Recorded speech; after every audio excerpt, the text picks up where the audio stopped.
Load shedding হচ্ছে এবং হবে, তবে তা সহনীয় রাখার চেষ্টা করা হবে বলে জানিয়েছেন বিদ্যুৎ উপদেষ্টা মোহাম্মদ ফজলুল কবির খান। এক্ষেত্রে শহর ও গ্রামের সমানভাবে লোডশেডিং সমন্বয়ের নির্দেশনা দেওয়া হয়েছে। আকবর হোসেন সুমনের রিপোর্ট।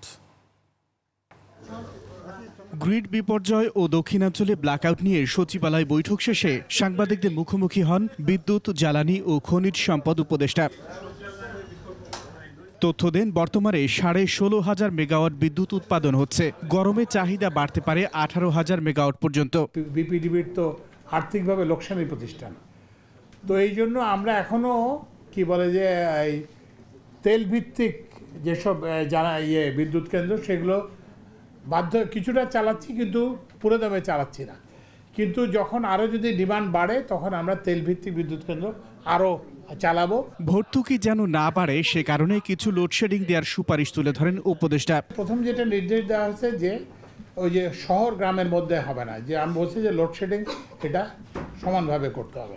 আমরা এই লোডশেডিংটাকে আমি যেটা ওই সবাই তো বলছি সেটা হচ্ছে আমরা এটাকে সহনীয় পর্যায়ে রাখতে চেষ্টা করব।